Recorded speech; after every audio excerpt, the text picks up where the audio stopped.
YouTube, this is Galway Yu-Gi-Oh here, and today I'm bringing you my post-April Banlist Monarch domain deck. So this is domain Monarchs, not Exceed Monarchs, and I love this deck very much. It's pretty damn degenerate, being honest, but I've been playing a bit around with it a bit, and with the new list it kind of took a hit. I mean, you might say it didn't get hit at all, but you lose 2 upstarts, and upstart's vital in a deck like this because it means you have to run 2 more non-combo piece cards, and that kind of means you're screwed because Monarchs really can't afford that little loss in consistency. I know it seems like so minor, but it really is a big difference. So yeah, I'm going to show you the deck list, or cards in the deck. I run 3 of the Ether, 3 of the Erebus, so big white and big black. And yeah, these are pretty damn good. Erebus is good like for dealing with opponent's field. I like Ether in general because it just adds a card to turn. It special summons and then in the end phase it gets bounced back. So usually it will get bounced back unless maybe you walk into Torrential. But I really don't see people playing that anymore. Yeah, really good cards. The main thing about them is they send your spells from the deck to the grave, which for cards like Prime and Frost Blast and Pantheism is amazing. So you do actually really like that effect, and yeah, just really good cards. They're much better than this like Thestalos, Mega Thestalos, and Mega Gaius, which are kind of more situational and yeah, don't really keep your engine going. They're just a tribute summon that has a good effect. 2 Majesties, because this can just flat out win games. It's also the 24-1000, so it adds 2 more targets for return, 2 more reveals for tenacity, and you know, I think there's a couple other cards that use the 1000 defense, 2400 or higher attack rule. So this fits that bill. So it's a good card. I think it's better than any of the other 1 tribute monsters, and it can just flat out win games on its own, especially with domain. And then we have 3 Edia and 3 Autos. I think this is the best ratio right now, 3 and 3, simply because we need that maximum consistency when going first. Or second, it doesn't really matter. What I'm saying is, on your first turn, you need to really be seeing a way to get your engine going, and both of these guys in the grave are good.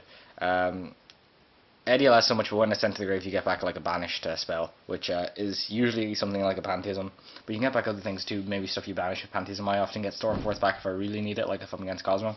And this is just fantastic in the grave. Really, really good. And great card. You could run 2 and 3, or 2 and 2, or 3 and 2, or whatever ratio of these you want, but I like the 3 and 3. And then I run 1 Miyazaki, Mithra I believe it's called actually, Mithra whatever.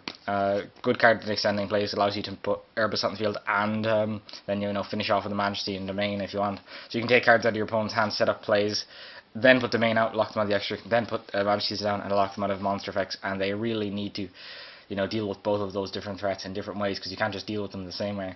And you know, you can win. You can flat out win with that field, and this is kind of the only way to put it out. Putting Majesty's Domain is pretty good anyways, but the Erebus really sets up your plays as well, so if they out it, you don't lose. So I do like that play. Then you run the 3 kind of just, you know, non-Monarch spell cards that are, you know, consistency cards. Unfortunately, upstarts at 1, others I run 3. Reinforcement just, you know, grabs idea. That's the only thing it does, and it's good for, you know, searching through the deck. It's pretty much a limit. It lowers the deck count. I'm foolish on Clog's hands. Like sometimes, what I do is often when you use your first Idia, that's all you need, because your Eidos will get back the same Idia to get Eidoses, right? So you can actually just send straight to the grave an Edia and add back a banished Monarch spell or trap card, which is super strong. Or you can send an Erebus and unclog your hand by getting rid of something like Prime, which you don't really need in your hand anyways, and you want in the grave. It just pretty much, it can unclog hands, this card can. It can also lead to clog hands if you know, don't need an Erebus and also have no banished Monarch spell and traps. But even then, like, you can get some mileage out of this card. It can at least do something. And I run 2 MST for the last of the non-Monarch spell and traps, I think. I run this just because, you know, there's cards like Strike that are just awful to play against, but also like field spell cards, even in the mirror, and things like Return and stuff that you want to get rid of. I mean, just nearly every matchup is something that's good that's MST. The Twin Twister is good, but with this deck you don't, like, even though there's a lot of cards that you may not want in your hand, or like Edias and shit, after you used your first one, there's also like a lot of times where you don't need to run Twin. Like oftentimes it's just straight up better to have space and actually have the other 5 cards going second in your hand. This can out, like, that lone spell and trap card or it can, out that field spell, or mainly when you're going against Cosmo Monarchs, which are the main kind of decks of this format. Now that Pepe's gone, or even BA, but BA less so. BA is just blind aim team back row, often chainable, but if you're going first, that doesn't matter. It's really good against Call the Haunted, is what I was going to say. Exceptionally good against Call the Haunted, and really good against the opponent's return, which is really the key to the mirror match. So yeah, I like MST. I like it a lot, and it's just so you don't die to degeneracy. I know this is a degenerate deck, but you don't die to degeneracy turn game 1.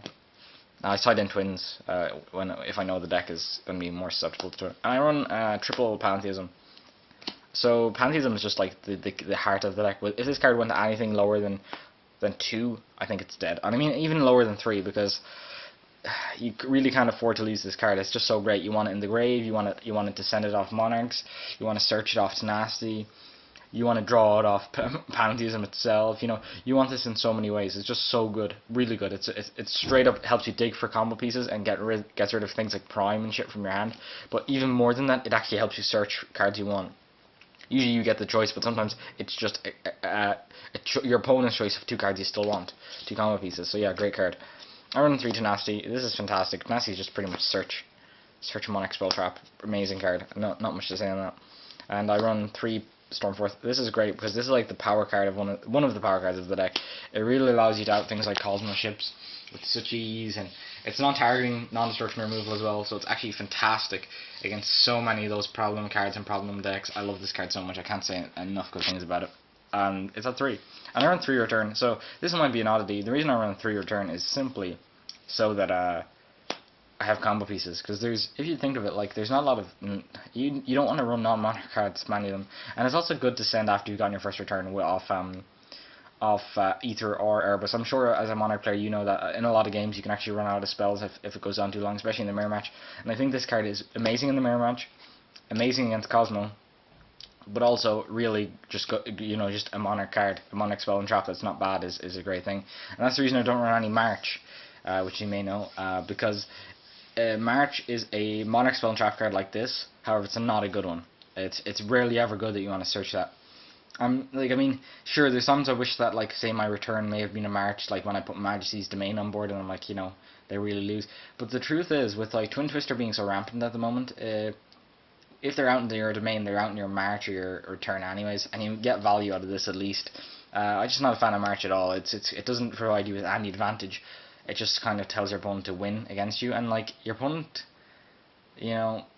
probably won't just beat a lone Majesty's Fiend anyway. I mean, what's the chances of them having Regeki over Twin Twister? Like, Regeki's a 1 of, Twin Twister is a 3 of in most decks, or 2 of at least, but usually 3 of. So like the chance they'll have the 3 of more than the 1 of. So the theory behind it is redundant in running March, I think. And I run 3 domain. And I'm probably talking too much about March, but I really don't like that card at all. Honestly, this card, I love this card. It stops your opponent's extract, of course, but mainly because it reduces levels. And the attack boost is nice. It's kind of a good plus. The problem with this card, I think, is, and why Monarchs are so hated, is because it stops the extra deck. Honestly, that's pretty great against BA, and that's kind of it this format. Cosmo don't really care. But I think if it didn't have that effect, I'd still play this card at 3, because that reduced level thing is great. Yeah, it's kind of disappointing, because that's the main reason Monarchs get so much hate, is this card. So yeah, 3 domain and 1 Frostblast. This card's kind of bad, because what it does is it destroys 2 face down spell and trap cards. But you have to fill 2 different conditions. I don't know if you can get focus there, but effectively one of them is, if you control a monster 2400 or more attack and 1000 defense, target 1 set card in the field and destroy. So it's pretty much target a set card in the field and destroy if you control a Monarch or a Majesty's Fiend. And then you can banish from your grave and one other Monarch spell and trap to do it again, to destroy a set card in the field. And it's actually set, not spell and trap, which is really good actually. Well, not really good, not in this format, but it gives it a bit more use. The thing is, you can send this for free off of an Erebus or Ether, so that's why it's good. Not because like the other bit is conditional, but the activation from hand effect is kind of conditional, because you have to have the Monarch, and you kind of want to destroy set cards before you summon the Monarch. You know what I mean? Because you're still walking into the things that are going to stop that Monarch. If you have to wait till after, So it kind of defeats its own purpose there. However, the second effect is quite good, and it's for free. You can get it for free off anything, and it's good against VA, like just, you know, free popping spells and traps, which you've got off Ether or Erebus. It pretty much turns Erebus and Ether's effect into also destroy a spell and trap card on your opponent's side of the field. That is set, if that makes any sense to you. And that's it for the spells. Now, moving on to my traps, which is actually really small. I only run 4. I was thinking of running Scoldings, and I do actually, let me see if I can find them. I was actually going to put in the 2 Scoldings, but 3,000 life points, even though life points really don't matter in Yu-Gi-Oh! 3,000 is so significant now and puts you so quickly into the danger zone that even a kind of small 2-card combo off Cosmo can kill you, which is not what you want. You don't want a 2-card combo killing you with Cosmo. So yeah, I think it's a good card. Not this format though. Not with like damage just being like so abrupt. You know, like things can just like fly out of nowhere and just kill you. So I run 3 prime anyways, to get into my actual traps I do run, and not the traps I don't run. Yeah, a prime, you need this at 3 because it's got a good on-field effect. Like this helps you, you know, its on-field effect pretty much turns you into a drawing once in your opponent's turn, once in your turn, once in your opponent's turn, crazy pluses. So every draw phase you have 3 extra cards instead of 1 extra card, because you get the 1 from prime on your turn, 1 on your opponent's turn, and the 1 on your for your draw phase, but also shuffles back 4. So you're actually getting loads of your good spell and trap cards back into your deck, whilst getting +3 every turn, or +2 really, +2 because you're getting a draw anyways every turn. And it's pretty much like having an infinite beginning of the end on the field, and it's at a lower cost. It's great. The problem is your grave is almost a second hand with a lot of the spell and trap cards, but not for things like tenacity or what you call it.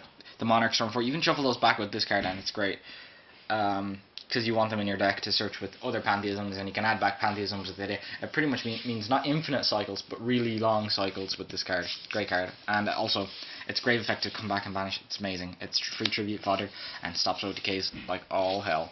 And this card here, great card. Yeah, what can I say about this? It's okay. It's situational. Let me see, like March, which I'm going to take down now and laugh at it. Ha ha ha, you suck, March. Like March, it's kind of like one of those situational things. Except this does advance your game state, whereas this doesn't. This just like challenges your opponent to beat it. Whereas this actually can just win games, because if you use this in your turn, you can Erebus them on their turn. And with Monarch Storm 4, I know you can Ether anyways, but Ether doesn't take cards away from them, whereas Erebus does. So that's why I like this card a lot, actually. I do send it often after like turn 2 or 3, because after turn 2 and 3 I find it becomes less and less useful, because you're going to win anyways just by your resource. But you know, if you ever need it, it's just there to be toolbox. And that's it for my 40 card Monarch deck. I don't run any more than 40 obviously, and it would be cheating to run any less, so I don't cheat. So yeah, I hope you guys enjoyed that deck profile. You know, you can like, comment, subscribe, you can ask me a question. My side deck is not complete, so that's why I'm not showing it. All I know is I do run the hands in the side deck. For whatever reason, I just like the hands. But yeah, hand. So yeah, you know, like, comment, subscribe, and you know, yeah, thanks for watching, guys.